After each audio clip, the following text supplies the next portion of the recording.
Hey everyone, welcome to my channel. Today, I'm taking you through my intermittent fasting meal plan and showing you exactly what I eat in a day. According to a 2020 survey by the International Food Information Council, about 10% of Americans report following intermittent fasting, making it one of the most popular dietary trends. I'll be sharing my personal approach, backed by over 2 years of experience and significant health improvements. Don't forget to check out the description box for links to studies and additional resources I'll be mentioning throughout the video. Let's dive in. Brief explanation of intermittent fasting. Before we get into my meal plan, let's quickly cover what intermittent fasting is for those who might be new to the concept. Intermittent fasting isn't a diet in the traditional sense, it's more about when you eat rather than what you eat. The basic idea is to cycle between periods of eating and fasting. There are several popular methods of intermittent fasting, including the 16/8 method, fasting for 16 hours and eating within an 8-hour window. The 5-2 diet, eating normally for 5 days and restricting calories to 500-600 for 2 non-consecutive days. Eat Stop Eat, involving a 24-hour fast once or twice a week. In this video, I'll be focusing on the 16/8 method, which I found works best for my lifestyle. Remember, the key is to find a fasting schedule that works for you and your body. My fasting schedule. I follow the 16/8 method, which means I fast for 16 hours and eat within an 8-hour window.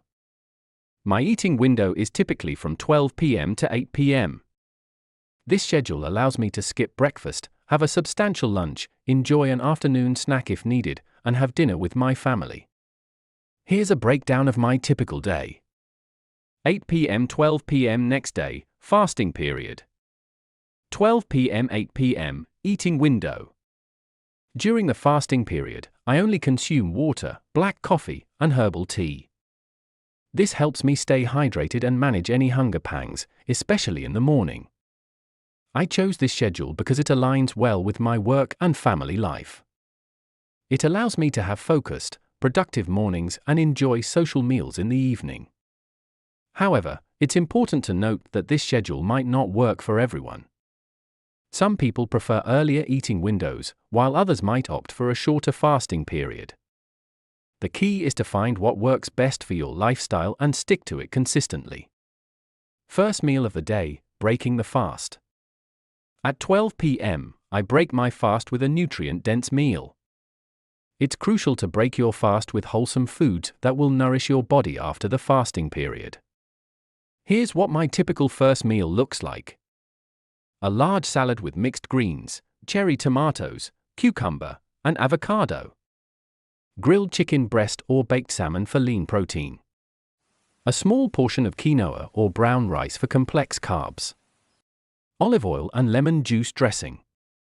A handful of nuts, usually almonds or walnuts for healthy fats.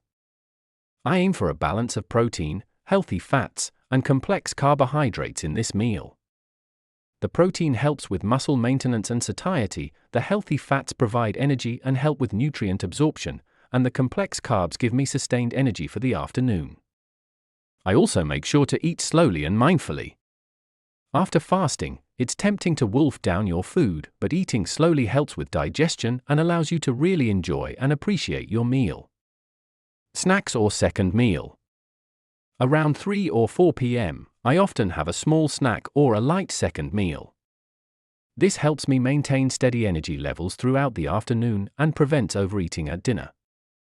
Some of my go-to options include Greek yogurt with berries and a drizzle of honey. A small handful of mixed nuts and a piece of fruit. Hummus with carrot and celery sticks. A homemade smoothie with spinach, banana, almond milk, and a scoop of protein powder. Hard-boiled eggs with sliced bell peppers. The key here is to choose something that's satisfying but not too heavy. I also try to include a mix of protein and fiber to keep me full until dinner time. If I'm having a particularly busy day or if I had a larger lunch, I might skip this snack altogether. Listening to your body's hunger cues is an important part of intermittent fasting. Last meal before fasting begins. My final meal of the day, usually around 7:30 p.m., is dinner. This meal is important because it needs to keep me satisfied throughout my fasting period. Here's what a typical dinner looks like for me. A palm-sized portion of protein, e.g., grilled chicken, lean beef, tofu, or fish. A generous serving of non-starchy vegetables, broccoli, spinach, bell peppers, etc. A small portion of complex carbohydrates, sweet potato, quinoa, or brown rice. Healthy fats, olive oil for cooking, a quarter of an avocado, or a sprinkle of seeds. I try to make this meal colorful and varied to ensure I'm getting a wide range of nutrients. Some of my favorite dinner recipes include stir fry with tofu and mixed vegetables, grilled salmon with roasted Brussels sprouts and sweet potato, chicken fajita bowl with bell peppers, onions, and a small portion of brown rice. I finish eating by 8 p.m. to begin my 16-hour fasting period. It's important to note that I don't snack after dinner, as this would break the fast. Tips for staying hydrated and managing hunger. Staying hydrated is crucial during intermittent fasting. Here are some tips I found helpful. Start your day with a large glass of water. Keep a water bottle with you and sip throughout the day. Enjoy herbal teas during fasting periods. Add a slice of lemon or cucumber to your water for flavor. Managing hunger, especially when you're new to IF, can be challenging. Here's what works for me. Stay busy during fasting periods. Have a cup of black coffee or green tea to curb appetite. If hunger strikes, try drinking a glass of water first. Gradually extend your fasting window to allow your body to adapt. Ensure your meals are nutrient-dense and satisfying. Remember, it's normal to feel some hunger during fasting periods, but it shouldn't be unbearable. If you're consistently feeling very hungry or unwell, it might be worth reconsidering your fasting schedule or speaking with a healthcare professional. Benefits I've experienced. Over the past 2 years of practicing intermittent fasting, I've noticed several positive changes. Weight management, I found it easier to maintain a healthy weight without strict calorie counting. Improved energy levels, after an initial adjustment period, I now feel more energetic throughout the day. Better digestion, I experience less bloating and improved gut health. Enhanced mental clarity, I often feel more focused, especially during my fasting periods. Simplified eating routine, with fewer meals to plan, my daily routine has become more streamlined. Better relationship with food, I've become more mindful of what and when I eat. It's important to note that these are my personal experiences, and results can vary from person to person.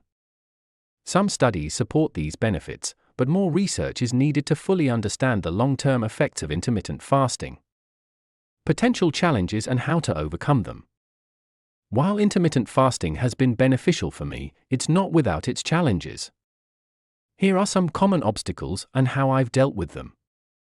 Social situations, it can be tricky when social events fall outside your eating window. I try to be flexible and adjust my window occasionally for important events. Initial hunger and irritability, the first few weeks can be tough as your body adjusts. Stay hydrated and gradually extend your fasting window to make the transition easier. Overeating during eating windows, it's tempting to overeat when breaking your fast. Focus on nutrient-dense foods and eat mindfully to avoid this. Maintaining proper nutrition, with a shortened eating window, it's crucial to ensure you're getting all necessary nutrients. Plan your meals carefully and consider consulting a nutritionist. Exercise timing, finding the right time to work out can be challenging. Experiment to see whether you prefer exercising during your fasting or eating window. Plateaus, like any eating pattern, you might experience plateaus in your progress. Stay consistent and consider adjusting your eating window or meal composition if needed. Remember, intermittent fasting isn't for everyone.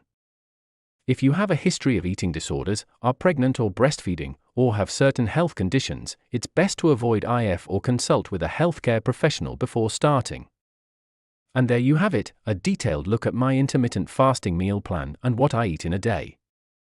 Remember, this is just my personal approach, and intermittent fasting can look different for everyone.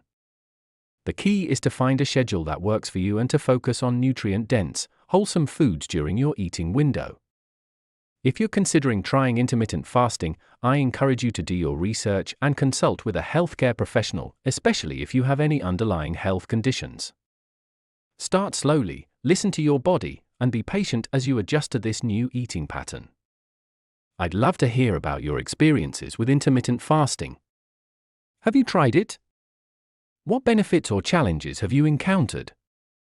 Drop a comment below and let's discuss. Don't forget to check out the resources in the description box for more information on intermittent fasting, including some of the studies I mentioned. If you found this video helpful, please give it a thumbs up and consider subscribing for more content on health and nutrition. Thanks for watching, and I'll see you in the next video.